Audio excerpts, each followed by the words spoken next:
Lalu ada apa?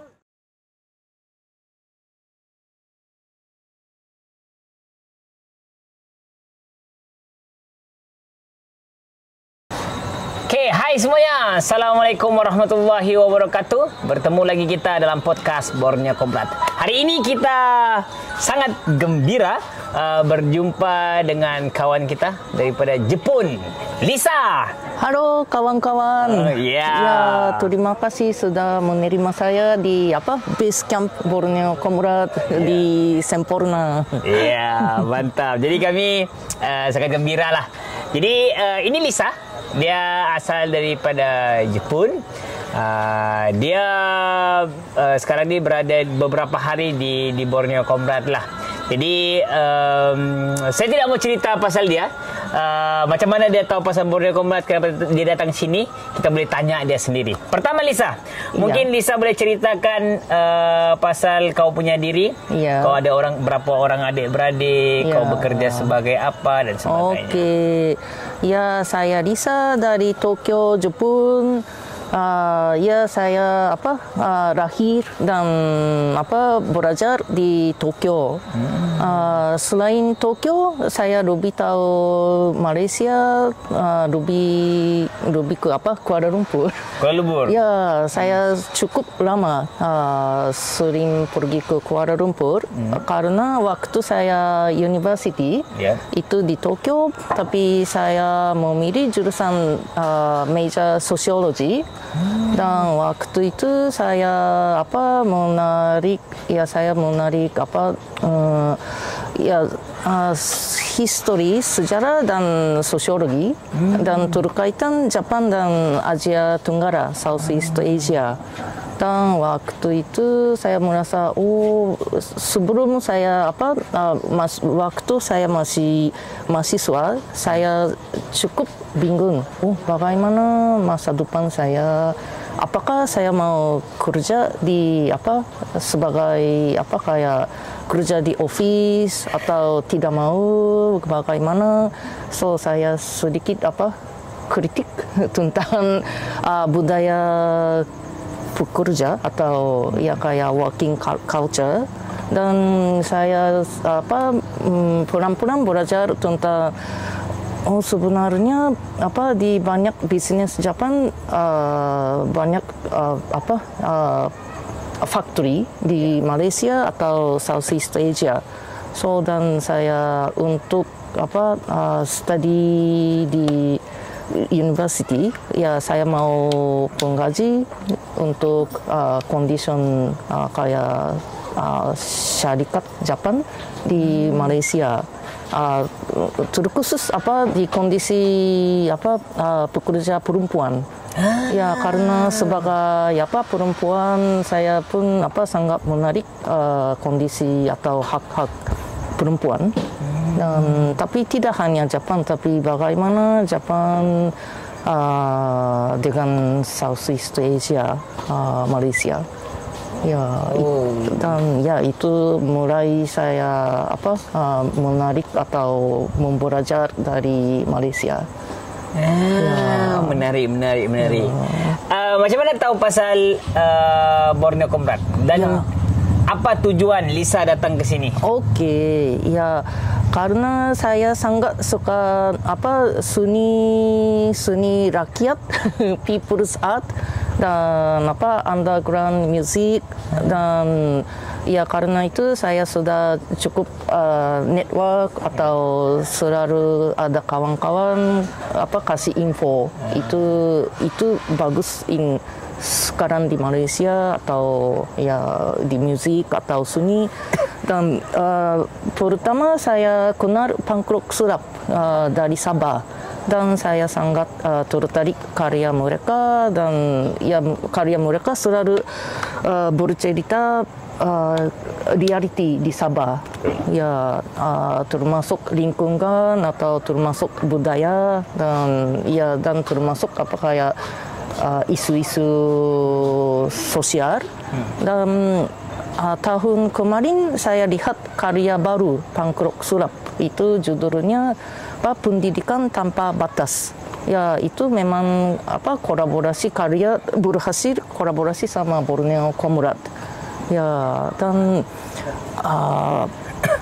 terus waktu itu anggota member punk rock club kasih saya Zin, itu wawancara Mukmin dan ya so waktu saya baca wawancara Mukmin ya bagaimana pendidikan memang paling penting dan ada anak-anak di Sabah memang tidak ada apa di hak mereka untuk pendidikan tidak ada akses pendidikan. Ya, so saya merasa saya memang langsung mau tahu kondisi mereka dan ya saya sangat tertarik kegiatan Borneo Comrade. Ya, karena itu memang inisiatif mandiri kan. ya saya suka semangat DIY. Ya so karena itu saya datang sini. Sangat menarik. Terima kasih Punk Rock Sulap. Ya, terima kasih kawan-kawan Punk Rock Sulap. Jadi sebenarnya tahun lepas ke 2 tahun lepas Punk Rock Sulap ada pameran di Jepun dan mereka dapat tajuk persempadanan sebenarnya. Jadi kita sangat terima kasihlah sama guru-guru kami Punk Rock Sulap. Dia mahu bercerita tentang kegiatan Borneo Comrade yang dipaparkan ya di Jepun sehingga Lisa mengetahui Borneo Comrade dan datang pada hari inilah di sini. Macam mana tahu pasal Punk Rock Sulap? Itu mungkin melalui sosial media. Ya, ada beberapa teman Malaysia share kayak news artikel tentang Punk Rock Sulap mulai aktif dan mereka lahir dari punk scene atau DIY music scene. Dan ya saya selalu ikut bagaimana apa yang terkini dan ya saya mungkin sudah cukup tahu bagaimana scene di Kuala Lumpur. Tapi saya memang ternyata saya tidak tahu apa-apa di Sabah atau Borneo. Dan saya merasa saya tidak bisa cakap saya tahu Malaysia kalau saya belum pernah ke Sabah. Ya, so that's why saya datang pertama 2014 ya saya datang di Sabah untuk ketemu Punk Rock Sulap. Dan ya 10 tahun yang lalu. Ya, 10 tahun yang lalu. 10 tahun kemudian bertemu dengan anak murid Punk Rock Sulap. Ya. Masih mereka muda. Ya, dan waktu itu base camp mereka di Ranau memang kaki Gunung Kinabalu. Ya, so saya tinggal sama mereka. Dan ya setiap pagi lihat Gunung Kinabalu dan ya sangat suasana di kampung. Tenang. Ya, tenang. Ya. Dengar tu Zo, waktu itu kamu sangat muda. 10 tahun yang lalu. Sekarang tua sudah. Ya. Okey. Jadi kalau kita perasan, Lisa ni bahasa Melayu dia ada campur bahasa Melayu Indonesia sedikit. Sebab dia selalu pergi ke Indonesia. Mungkin boleh cerita sikit, Lisa. Okey, ya itu pun karena kawan-kawan Kuala Lumpur, karena punk scene di Kuala Lumpur selalu ada tour band dari Indonesia dan waktu itu mungkin awal 2010-an tahu salah satu tempat penting untuk gig punk itu Romapi di Ampang. Ya, saya sering main ke sana dan ya ada beberapa kali kayak festival punk dan saya kenal beberapa kawan-kawan dari Indonesia. Ya, dan ya lepak dan mereka sangat ajak saya, ayo main. Ya. Jadi sekarang lebih banyak ke Indonesia atau Malaysia? Oh, mungkin dua-dua, tapi ya saya sering ke Indonesia juga. Ya, karena apa, peneliti saya apa kayak kolektif seni. Dan banyak kolektif seni atau apa seniman bikin cukil kayu atau seniman yang bikin kayak seni provokator atau seni propaganda. Ya, so saya suka apa ya lihat apa acara mereka atau pameran mereka. Ya, karena mungkin apa Indonesia pun banyak konflik.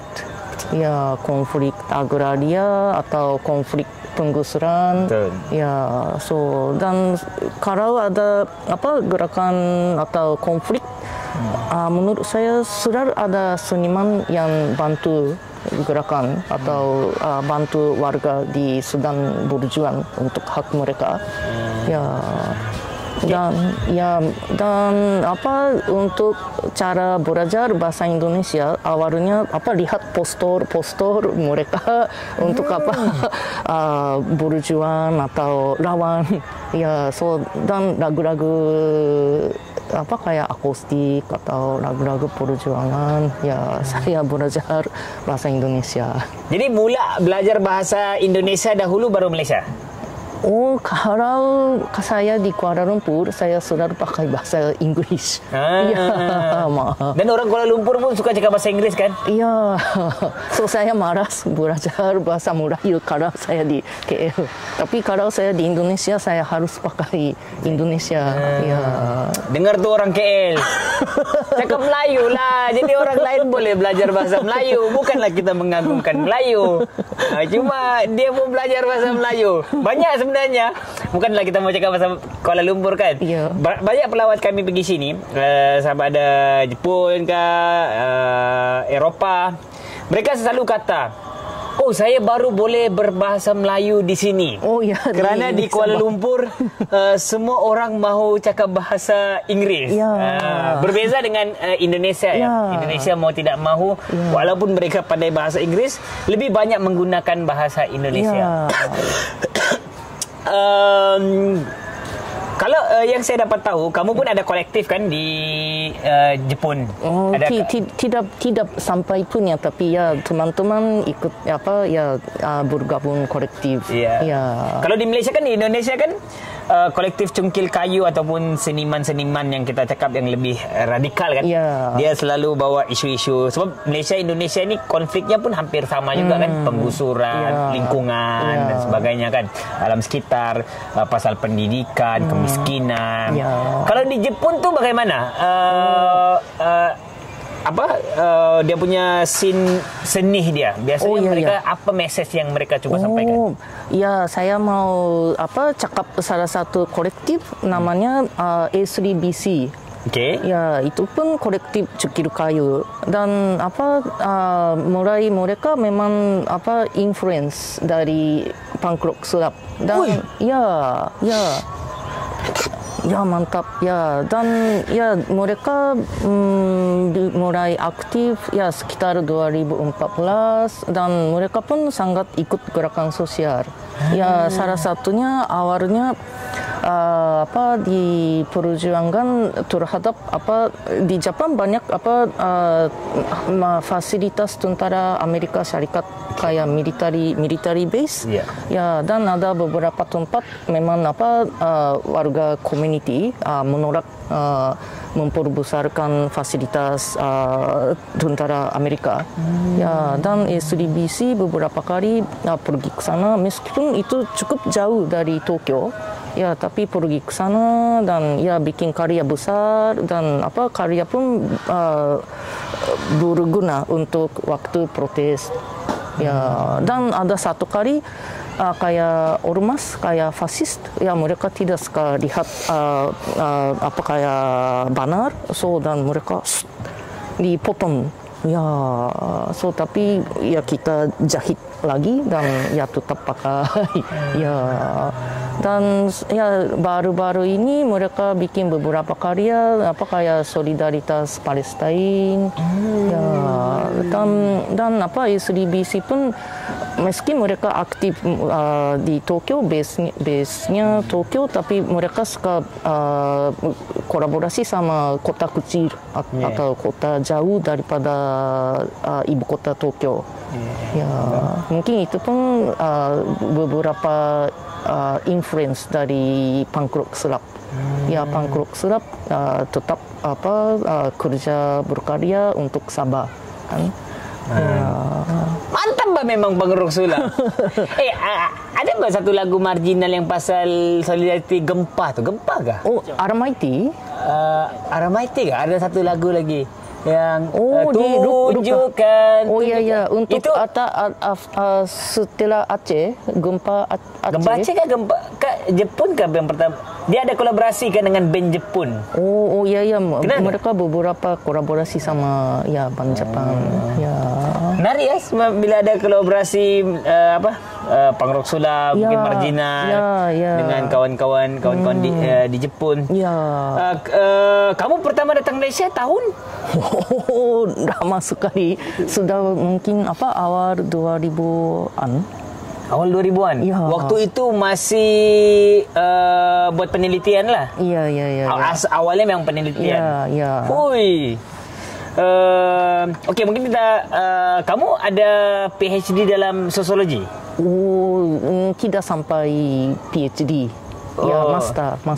Ya, master. Ya. Kenapa kamu minat bidang sosiologi?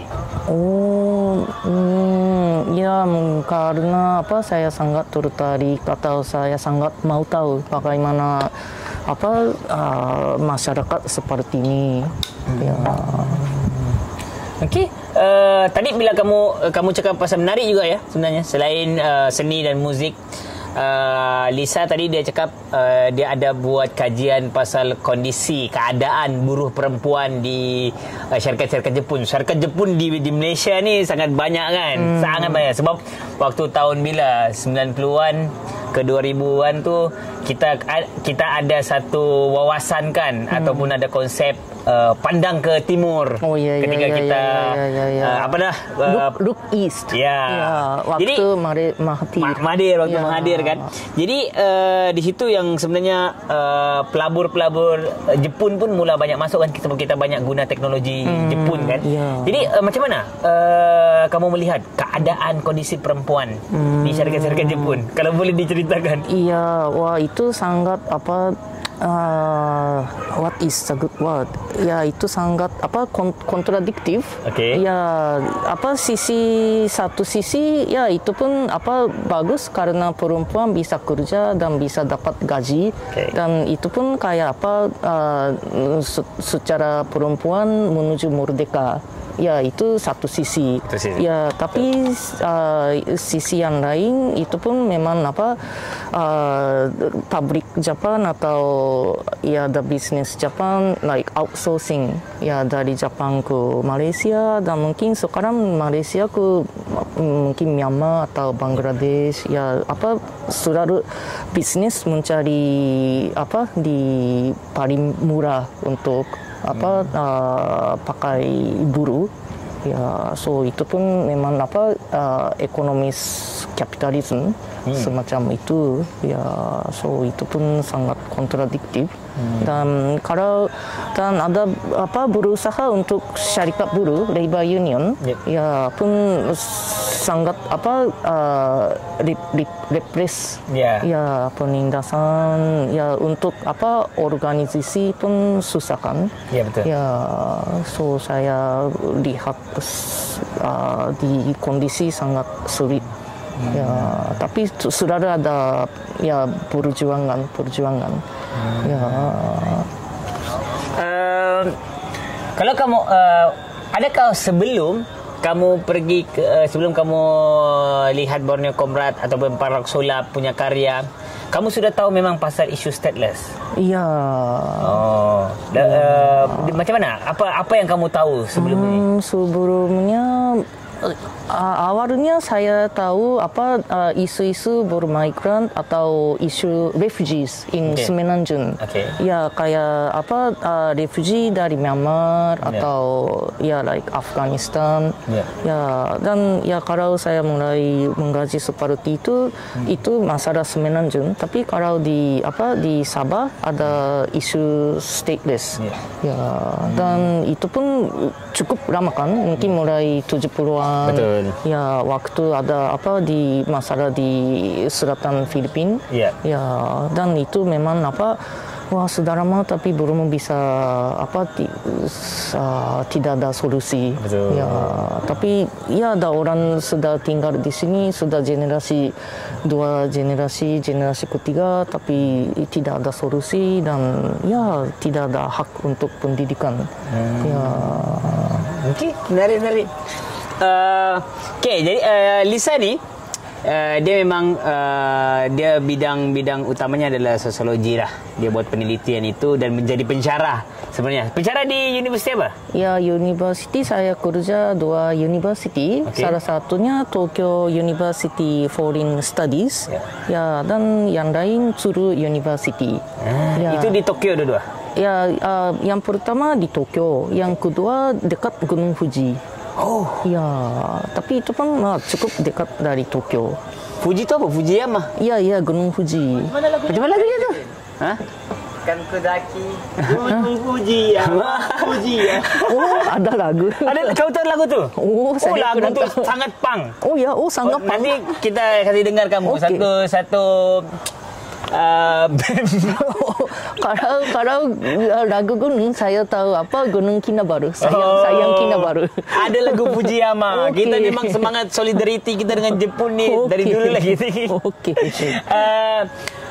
Jadi dia walaupun dia bidang sosiologi, dia sangat meminati seni lah, terutama seni muzik lah kan. Kenapa kamu minat seni muzik? Mungkin saya suka merasa bebas atau merdeka atau ya. Daripada mana mulanya kamu ada meminati muzik seni dan terutamanya muzik seni yang boleh dipanggil muzik seni alternatif lah kan? Okey ya. Bagaimana ya? Ya mungkin waktu sekolah junior high school ya mungkin saya mulai dengar lagu-lagu rock atau dan kayak black music like soul music itu pun banyak musik liberation daripada white privilege atau slavery ya di sejarah Amerika kan ya dan ya waktu saya mulai datang Malaysia dan teman-teman ajak saya untuk underground music scene dan ya itulah saya memang ke dalam ya. Apa di Jepun ada band Loudness kah? Ada Loudness. Tahu band Loudness? Loudness. Dia punya logo tu matahari. Oh ya.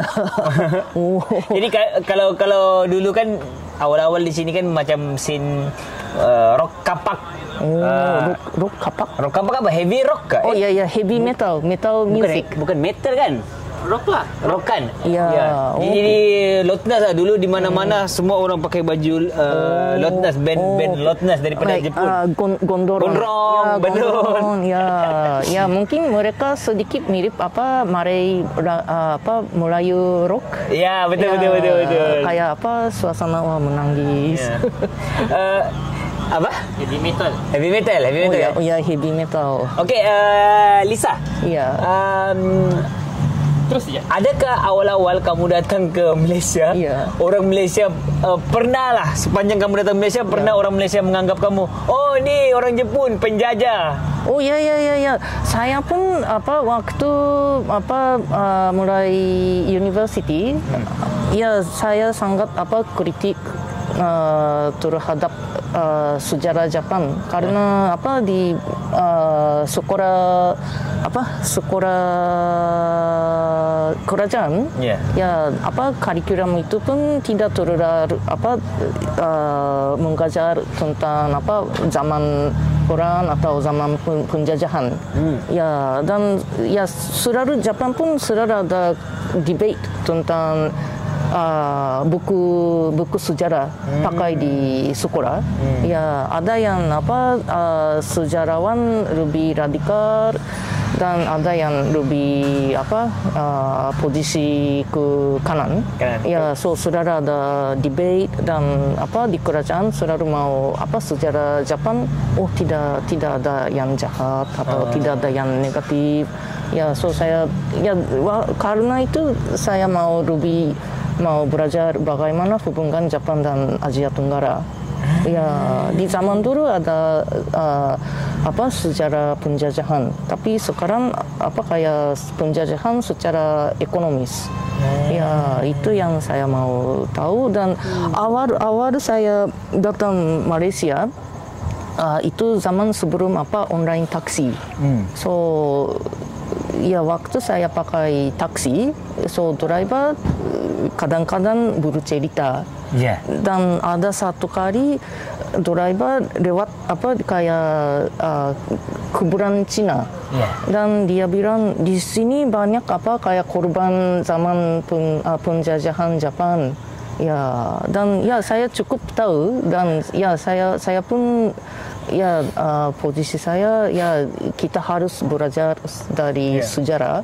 Ya, tapi di driver secara sedikit saya merasa intimidasi. Ya, karena di dalam mobil dia dan saya sendiri. Ya, dan waktu itu saya masih umur 20 masih muda.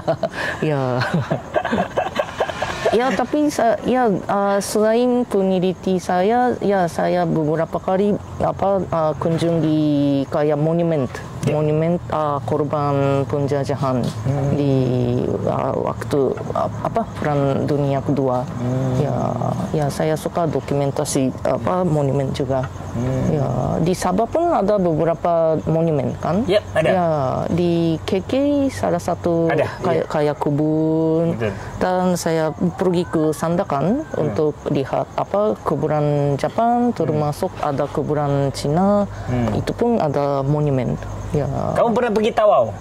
Tahu masih ada banyak peninggalan Jepun juga. Oh ya. Ya. Oh ya. Tahu, sebab saya tinggal di Tawau, di Tawau ada beberapa tempat masih nama Jepun. Oh ya. Saya punya sekolah, nama sekolah saya Sekolah Menengah Kuhara. Kuhara? Ya. Siapa Kuhara? Kuhara itu seorang doktor Jepun. Oh ya. Ya. Lepas tu masih ada Kuhara, nama sekolah. Lepas tu Jalan Yamamoto. Jalan Yamamoto. Oh ya. Jadi dan ada kuburan Jepun. Jadi peninggalan jejak-jejak Jepun tu masih banyaklah di daerah Tawau. Mana tahu kalau ada masa boleh pergi ke Tawau. Ya, saya harus kunjungi. Ya, itulah saya pun sebenarnya semacam ada darah Jepun juga.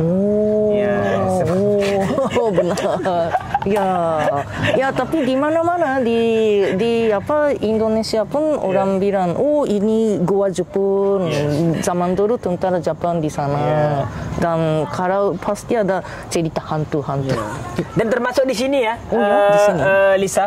Kan waktu isu perobohan kamu tahu isu rumah bajau laut dibakar kan? Dan waktu rumah bajau laut tu ramai sekarang orang yang tengah mempersoal tentang itu sebab kenapa rumah itu dirobohkan sedangkan mereka itu penduduk yang sudah lama di situ di laut itu rumah bajau laut. Dan ada catatan sejarah yang bajau laut itu dia berada di situ sebelum zaman Jepun datang lagi. Kerana mereka juga salah kelompok komuniti yang bekerja dengan company Jepun. Jadi menariklah sebenarnya. Bajau laut ni pun ada keterkaitan juga dengan Jepun. Tapi saya mau tanya Lisa, kalau kami kan di Malaysia ni kan kami selalu dengar tentang ini. Kita kena ambil ikhtibar daripada ikhtibar ni macam apa pengajaran. Pengajaran daripada Jepun. Waktu Jepun dibom hancur apa? Ya, hancur, destroy. Ya, hancur. Lepas tu pemimpin dia cakap, kita ada berapa orang guru yang ada di kota ini, kumpulkan semua orang guru tu, kita akan bangunkan semula kita punya negara. Itu kamu tahu tak cerita tu? Tidak tahu, baru dengar. Apa itu dari siapa? Macam mana dokumentari pasal itu? Macam mana dokumentari pendek? Apa yang dibom tu ya? Apa nama tempat Jepun tu? Ya. Hiroshima, Nagasaki. Ya. Oh, okey. Okey, waktu itu di Jepun, Ya. lepas tu antara pengajaran dia kan Lisa, Jepun ini bangkit semula kerana dia menjunjung guru dia. Dia kamu tidak tahu pasal itu? Guru cikgu. Ya, tapi guru untuk siapa? Guru Jepun atau Guru Jepun. guru Jepun. Kan waktu di Amerika bom kan? Ya, Hancur Hiroshima. kan? Ya. Hancur. Lepas tu Dan apa? pemimpin dia Ya. kata kita ada berapa orang guru yang ada sekarang ni di kota. Masih survive. Ya, masih survive. Yang masih survive. Ya. Lepas itu kita mau bina balik kita punya negara. Jadi pengajaran dia daripada itu selalu diberikan kepada kami. Tengok, lihatlah Jepun. Jepun ni membangun kerana dia menghormati guru-gurunya, kerana dia percaya guru lah. Kamu tidak tahu cerita itu? Kami lebih tahu Jepun tu daripada kau, Lisa. Kau lebih tahu Malaysia mungkin. Ya. Aku mungkin cerita sikit pasal pendidikan di Jepun macam mana. Pendidikan Jepun juga antara salah satu ialah kalau di Malaysia ni antara salah satu contoh Jepun lah. Okey. Okeylah kita ada yang konservatifnya adalah arus bertanahnya ramai orang kata pendidikan Jepun ni sangat bagus, sangat disiplin, sangat tertib, mengikut peraturan dan sebagainya. Sehingga kan banyaklah dulu Kementerian Pendidikan Malaysia ni dihantar pergi Jepun, belajar di Jepun macam mana mereka membangunkan kurikulum. Adakah betul pendidikan Jepun tu bagus bagi kamu? Mungkin sekarang banyak di Jepun selalu ada pendidikan selalu ada masalah. Ya, kalau salah satunya waktu zaman dulu ada banyak berkelahi di dalam sekolah, banyak fighting. Ya, Crow Zero. Ya. Kamu tahu filem Crow Zero? Kami banyak tahu pasal Jepun. Okey, teruskan. Ya, dan karena ada memang itu fenomena zaman dahulu, dan untuk suppress di fighting di sekolah, dan lebih banyak aturan, banyak kontrol, ya, dan lebih sekolahnya lebih aturannya lebih kuat, lebih ketat ya? Ya, lebih ketat. Ya, dan kadang-kadang kayak syarat sekolah sangat strict. Ya, misalnya perempuan rambutnya harus pendek atau di bajunya seperti ini, atau kaki kaosnya seperti itu, atau kamu harus seperti itu. Dan ada sampai sekarang banyak pelajar kalau di warna rambut pun ada dari lahir ada agak warna coklat atau warna tidak hitam. Tapi ada beberapa sekolah kami harus warna rambut harus hitam. Ya, meski dari lahir warna tidak hitam, tapi ada yang paksa. Ya, so ya seperti itu sangat masalah. Dan sekarang di guru cikgu pun sangat banyak kerja, karena kadang-kadang untuk lebih aturan, so lebih tambah aturan, tambah kerja dengan cikgu. Ya, dan banyak cikgu tidak mau resign. Mau resign ya? Ya, mau resign. Karena apa? Karena sangat stres. Ya, tidak ada waktu untuk komunikasi dengan pelajar atau murid.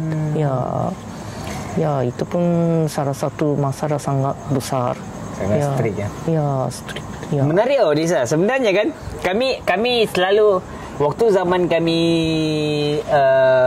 sekolah menengah, junior high school, junior high school. Awal sekolah menengah tu kami dulu didedahkan dengan filem-filem Jepun. Cross Zero. Apa lagi filem bah? High and Low. High and Low. Jadi filem-filem itu filem-filem gaduh di sekolah. Jadi ada kelompok-kelompok kan. Jadi saya tidak tahu, kemungkinan ada kaitannya, tapi gara-gara pengaruh filem itu kita terutamanya di Sabah lah. Di Sabah dia punya scene itu. Scene gaduh-gaduh. Ini kelompok ini, sekolah ini lawan sekolah ini. Jadi antara sekolah peran. Jadi itu memberi impak, seni filem tu memberi impak yang sangat-sangat tinggi lah. Jadi kami tu semuanya mau jadi macam siapa? Genji, Serizawa, Abas Chicken. Sampai rambut-rambut pun rambut macam Jepun. Tapi kamu pernah nampak buku ini? Ya, Toto-chan. Toto-chan. Saya sangat minat buku ini. Buku Toto-chan. Ada kawan bagiin, tapi ini terjemahan Indonesia lah. Malaysia rasanya belum ada terjemahan. Sebab bila saya baca kan buku ini, barulah saya faham tentang ini buku Toto-chan. Toto-chan ni adalah buku daripada Jepun yang diterjemah banyak bahasa sebenarnya. Salah satu bahasa Indonesia lah saya baca. Dia cerita di sini saya baru faham sebenarnya kanak-kanak itu macam mana sebenarnya karakter dia. Dan menariknya di dalam buku Toto-chan ini ada sebuah sekolah dibuka daripada gerabak kereta api. Gerabak kereta api lama, ada orang buat sekolah dan si Toto-chan ni masuk ke sekolah itu. Kerana dia bayangkan dia satu SD, sekolah darjah 1, dibuang sekolah dia. Cikgunya buang sekolah. Kadang-kadang ialah sekolah di Jepun tu dia cakaplah sangat strict. Guru-gurunya pun terlalu emosional. Jadi dia pergi ke situ. Narilah buku. Jadi kawan-kawan boleh iklan sekejap, boleh beli buku Toto-chan. Kamu baca buku Toto-chan? Ya. Itu pun sudah lama bestseller. Kan betul. Bestseller. Bestseller. Okey, jadi kita sudah takap sedikit. Aku sebenarnya lama betul aku mau tanya orang Jepun tu pasal bom di sana tu, pasal himpunkan guru. So itu banyak yang menginspirasikan kita kan. Apa pandangan kamu tentang muzik, terutama muzik punk lah di Kuala Lumpur sekarang berbanding zaman-zaman dulu, waktu zaman Rumah Api kuat? Tapi scene tetap ada. Tapi mungkin sekarang kurang terlibat politik. Tapi saudara ada kayak like friendship, dan selalu bangun jaringan. Kemarin pun saya ikut salah satu band tour West Borneo tour. Itu pun mereka fikir band Malaysia kalau ikut tour pasti Java atau pasti Jakarta. Tapi kurang jaringan. Misalnya Borneo ada Malaysia, Indonesia. So itu pasti menarik bikin hubungan atau koneksi. Dan mereka memilih tour itu mungkin tour pertama luar Malaysia. Tapi mereka memilih tour West Kalimantan. So dan saya ikut mereka hampir 1 minggu. Dan di Kalimantan di mana?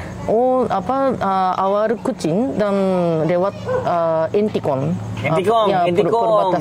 Perbatasan Entikon, dan pertama panggung di Kalimantan itu Sanggau. Itu kota cukup kecil, dan Sanggau dan Nangga Pino, dan Pontianak. Pontianak. Oh, Ya, berada di Pontianak. ya. Saya baru balik daripada Kalimantan. Oh ya. Tapi saya tidak masuk dari Intikong, saya masuk ke Biawak Sambas. Oh ya, Sambas. Ya, Sambas daerah mana? Ruby. Sambas Kalimantan, rasanya Kalimantan Barat juga. Oh ya, dekat dekat. Kalau daripada Pontianak dalam 3 jam 4 jam. Oh ya. 4 jam lah, 4 jam gitu. Oh, dekat Singkawan. Dekat Singkawang. Okey. Ya, Singkawang lebih Okey. dekat. Singkawang mungkin dalam 1,5 jam, 2 jam lah Okey. Singkawang. Ya. Ya, waktu saya di Pontianak ada beberapa teman sana pernah ikut Borneo Bengkel. Ya, di Sarawak. Ya, so saya memang tahu sudah ada jaringan. Jaringan antara Borneo. Ya, itu sangat menarik. Ya. Saya waktu tahun 2015 ada satu tour band daripada Pontianak pergi ke Kota Kinabalu. Oh ya.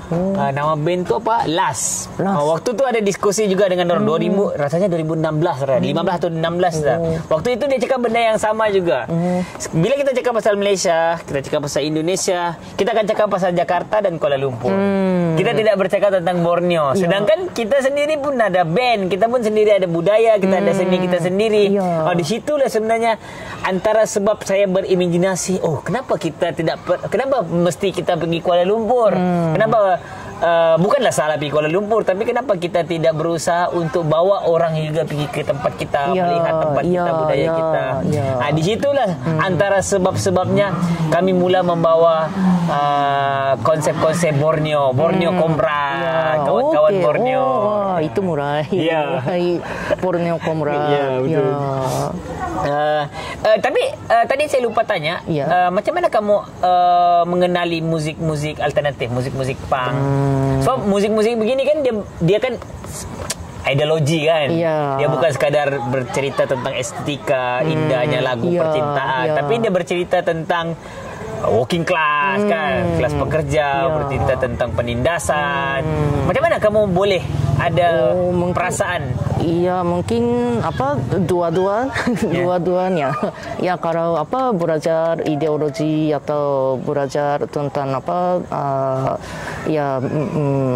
di masalah sosial, dan saya suka musik, dan hanya dengar musik mainstream bosan kan. Dan dengar lagu-lagu alternatif memang itu salah satu cara belajar juga, dan memang merasa lebih dekat.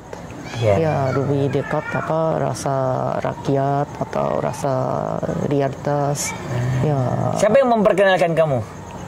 Siapa? Tapi saya memang saya DIY. Saya memang ke arah sana. Ya, saya memang mungkin cukup insting.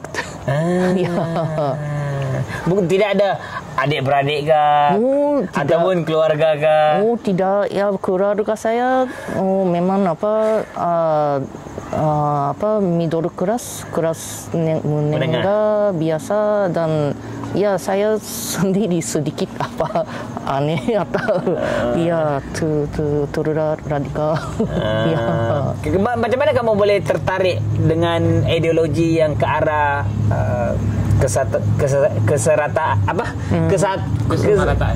kesamarataan lah. Macam mana boleh ke arah ke situ? Ya, tapi mungkin awalnya mungkin saya tidak bisa mengadaptasi budaya sekolah di Jepang. Karena itu sangat hierarki. Pelajar sama guru dan di senior dan junior. Saya selalu menjauhi diri budaya atau mengalami gitu. Dan itu salah satu, dan itu pun mungkin mulai saya mau belajar tentang sosiologi untuk lebih mendapat dalam kenapa society seperti itu, Ya, dan mungkin di waktu saya university ya apa sudah kenal beberapa gerakan sosial. Ya, itu kayak apa prosesnya. Ya. Faham. Okey, sebelum kita pergi berakhir, aku mau tanya satu soalan yang sedikit sensitif ya. Mungkin sensitif ataupun sebenarnya tidak perlu ada sensitif pun. Apa pandangan kamu tentang industri pon di Jepun? Adakah itu adalah kamu menganggap itu adalah eksploitasi perempuan ataupun itu adalah kebebasan? Mungkin apa di secara struktur ya itu memang eksploitasi. Dan itu memang apa sejarah panjang. Ya ya sebagai society patriarkal dan ya tadi saya tidak sempat berbicara tapi waktu penjajahan ya itu pun apa tentara Jepang eksploitasi perempuan di lokal ya kamu tahu khusus Ianfu comfort women atau sexual slavery ya like budakan perempuan untuk apa tentara ya itu pun salah satu apa isu saya sangat apa ikut waktu saya university ya dan ya waktu itu ada waktu saya bisa wawancara salah satu perempuan masih survive di Penang ya perempuan Malaysia dia mengalami Ianfu comfort women system ya dan ya itu kayak project feminis ya dan atau wawancara dan bikin video pendek untuk apa arsipkan so ya seperti apa eksploitasi apa perempuan secara apa seksual itu memang ya kayak sejarah dan secara struktur ya sampai sekarang dan ya tapi kalau perempuan sekarang di industri ya ada yang pilihan mereka pun ya ada yang eksploitasi dan ada yang memang ya pilihan ya itu pun apa kalau ya mengerti bagaimana ya kita tidak bisa apa kayak judgmental ya itu bukan masalah moral ya itu memang kayak struktur ya dan saya dengar di daerah sini pun banyak khusus kayak apa pendadakan apa di human trafficking ya termasuk eksploitasi perempuan ya saya pun ya bagaimana apa perempuan sendiri atau apa community apa hal mereka ya ya mau solusi atau bagaimana isu-isu itu ya saya pun mau tahu tapi wah itu ya itu sangat susah kan ya, tapi dan yang satu lain ya kalau saya perempuan dari Jepang dan apa lepak kayak scene underground scene itu sebanyaknya lebih banyak laki-laki kan ya dan kadang-kadang itu tidak secara kayak pelecehan seksual tapi ada beberapa laki-laki apa bercerita tentang Jepang sangat apa banyak apa kayak porn Jepang dan ya kadang-kadang ada apa dicerita tentang ya porno industri ya dan saya selalu bagaimana saya apa apakah lebih baik ya saya selalu cari cara lebih sedikit apa kayak pendidikan atau ya di Jepang pun banyak debate mungkin baru 2 tahun 3 tahun yang lalu ada satu undang-undang yang baru mulai itu kayak perempuan atau laki-laki tapi kalau masuk porno film ya harus apa di kontrak secara kerja ya labor kontrak ya karena sebelum itu banyak perempuan apa menipu atau paksa Tapi kadang-kadang ya seperti perempuan sudah kasih izin, tapi itu memang paksa. Ya, dan kalau perempuan menolak, saya merasa mungkin saya menjadi kayak fashion model, tapi ternyata kamu diikut film porn. Ya, tapi perempuan sudah ada, tapi kamu sudah izinkan, dan kalau kamu menolak, kamu harus bayar kompensasi. Ya, itu di sangat perempuan di vulnerable. Ya, dan sekarang ada undang-undang untuk membela hak perempuan. Ya. Menarik, sangat-sangat menarik. Iya. So itu perdebatan yang panjang ya. Iya. Sama ada itu adalah jelas secara entahlah, kalau ada yang berpendapat secara struktural itu memang eksploitasi, penindasan dan sebagainya kan, satu sistem yang menindas patriarki kan. Tapi ada perdebatannya tentang kebebasan, ini adalah bebas. Tapi betul kebebas kan? Dan ada beberapa kolektif perempuan kerja di industri, ya kayak dagang perdagangan seks. Ya, so mereka pun mau pendidikan diri dan kesehatan diri, dan dan advokasi dengan kerajaan juga. Ya. Kim, menarik. Satu lagi boleh, satu soalan. Ya. Okey, tadi kamu masuk tentang ya mungkin ialah kadang-kadang menjadi perempuan ini yang hidup dalam dunia patriarkis. Kadang-kadang bukan kadang-kadang lah, selalu ya lelaki mengeluarkan perkataan-perkataan, ada perlakuan yang mungkin dia sedar atau tidak sedar itu adalah pelecehan. Pelecehan terhadap perempuan kan. Tapi lebih spesifik ya kepada scene muzik sepanjang kamu berada di mana-mana lah. Adakah kamu selalu rasa intimidasi dan pelecehan itu? Walaupun di dalam kolektif punk.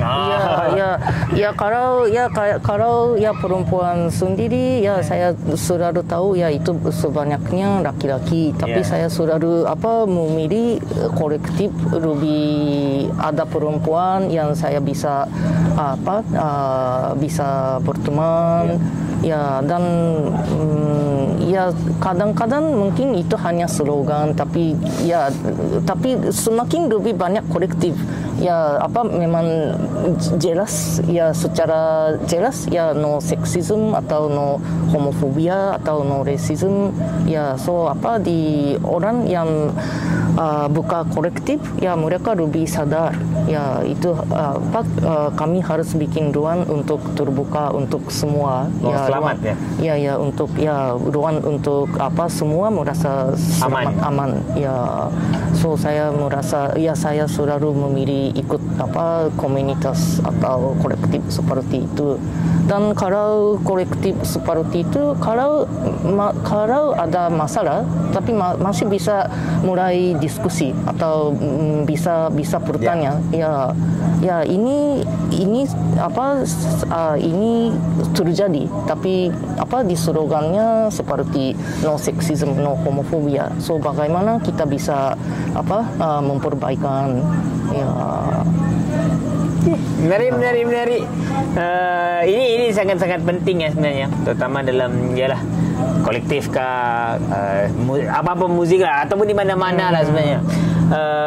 Pelecehan ini berlaku ya sebenarnya, terutama dalam scene alternatif lah. So kadang-kadang scene alternatif ni mungkin komuniti perempuan tidak cukup banyak berbanding lelaki. Lelaki kan ramai kan. Jadi ketika mereka tidak ramai dan mungkin laki-lakinya mungkin kesedarannya tidak bagus kurang berlakunya pelecehan. Jadi benda itu yang sebenarnya perlu dielakkan lah. Seperti dia cakap lah, sangat kontradik lah ketika kita melaungkan hidup kaum perempuan, anti seksisme, rasisme, fasisme, tapi kita masih lagi melakukan pelecehan-pelecehan lah.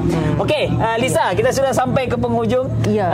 Tapi saya mau tambah sedikit lagi. Boleh tak? Ya, untuk soal itu saya merasa dua hal yang penting. Ya, salah satunya perempuan juga ya selalu mencoba ajak perempuan, taman perempuan yang lain untuk ya datang komunitas, so menjadi lebih di laki-laki perempuan semua seimbang. ada seimbang, dan terus ya selalu diskusi seperti isu-isu itu. Ya, karena ya dimanapun ya ada pasti terjadi ya, tapi kalau sudah ada diskusi itu memang proses pendidikan.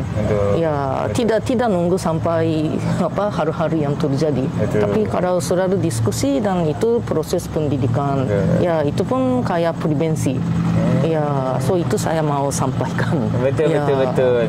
Dan bagi kaum bagi kaum lelaki pula sebenarnya kita paham kan, kita hidup dalam dunia patriarki yang masih kita lawan ini kan, yang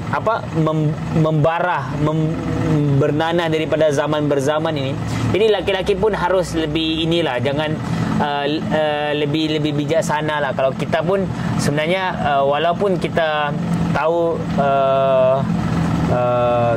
lelaki itu ramai, lelaki lebih banyak masa mungkin ya, tapi perlu juga selalu kawan-kawan laki-laki ini perlu diskusikan bagaimana perempuan harus dapat ruang yang lebih selamat, mereka harus lebih dapat peranan, mereka selalu bila ada aktiviti bagaimana perempuan juga harus dilibatkan. Jadi bagi saya bukan saja kita minta okeylah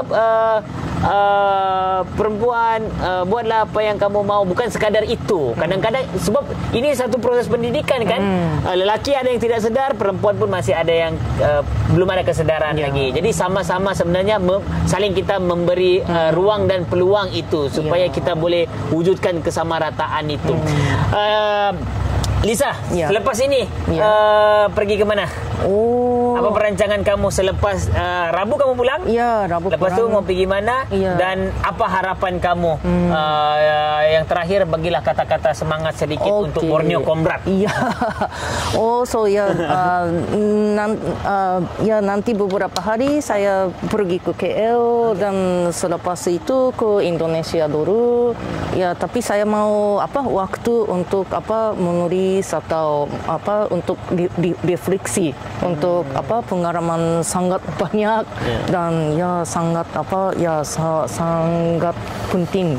Ya, so saya mau tulis mungkin sebuah report atau kemungkinan keharapan Zain untuk kegiatan Borneo Comrade atau jalan-jalan saya di Borneo.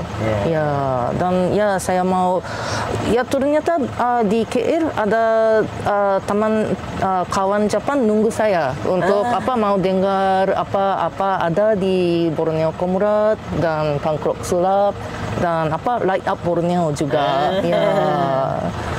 So saya sangat excited untuk bercerita, bercakap untuk apa yang saya lihat di Borneo Comrade. Sangat terima kasih Mukmin dan kawan-kawan Borneo Comrade. Okey? Ya. Okey. Terima kasih banyak Lisa meluangkan masa kita sangat-sangat berbesar hati ya. Kalau ada kawan-kawan, kadang-kadang ini menjadi sokongan moral juga kepada kita kan. Jujurlah kami di Borneo Comrade ni kadang-kadang memang rasa kecil, kerdil, dan kami rasa macam betul ke tidak yang kita buat ni kan.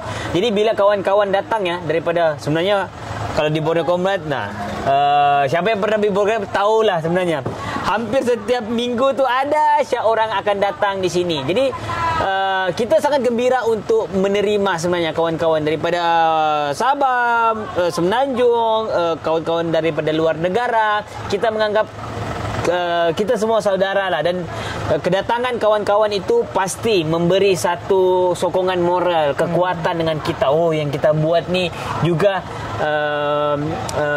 dilihat oleh orang lain. Isu yang kita angkat ni dilihat juga. Jadi masih ada harapan lah maknanya ke depan. Jadi itu saja. Terima kasih. Okey, silakan. Sebelum selesai, ya salah satu yang saya sangat ingat atau itu lagu sekolah Borneo Komrad.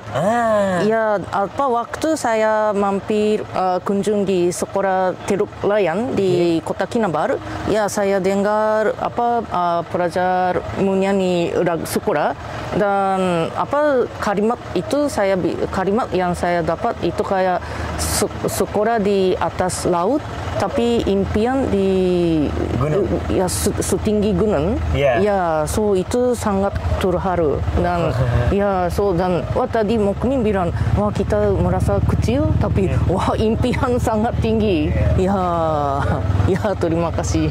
Terima kasih banyak Lisa. Sangat mantap Lisa. Terima kasih banyak Lisa. Ya, terima kasih Lisa, banyak mantap. kawan-kawan. Mantap. Terima kasih Lisa. Sama-sama.